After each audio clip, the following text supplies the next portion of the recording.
rantse maka da girman Allah an ka sake ka da gidan nan ba tare da shi ba ko wallahi cikin ranka kaɗan zan rage maka. Ka ji ko? Wai me haka ne wai? Me haka? Yahaya da akwai magana kaɗan gyara zaman nan. Garkuwar matasa Yahaya, sani dan Bello kai muke tsumayi a ƙasa mai halin kirki.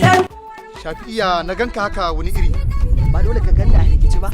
Mai daki ya ce gaba ɗaya tawar tada mu hankali wai dole sai na zo mata da shi kuma ni ba sa abin da zan zo mata da shi.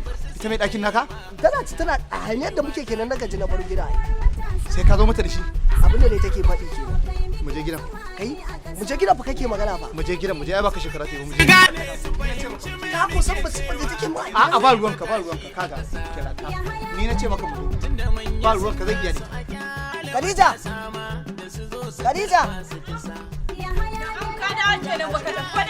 Bello shi muke gani dan ya dan matso ne su kusa.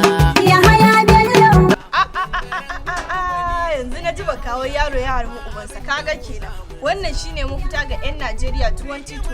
Damun wannan hazikin kike magana in je in zo miki da shi?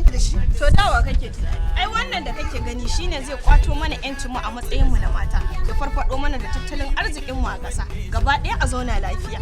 Ya haɗe kan al'umma. Ban taba kawo shi kike magana ba. Shi take nufi. Ai shi isa ka ji na ce maka mu je. Ni na san duk wani ɗan Najeriya na garbe da zaɓin da ya wuce Yahaya Bello. Ka ce gobin talakawan Najeriya. Ka ji zance, ka ji batu.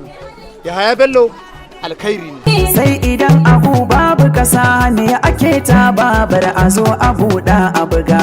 Yahaya Bello. Kuma sai idan da kafa ne a bango ka dangare ka samu mashiga. Yahaya Bello. Mai riga da mun haɗa kanmu mu matasa burin mu na mu jirgin ya ɗaga.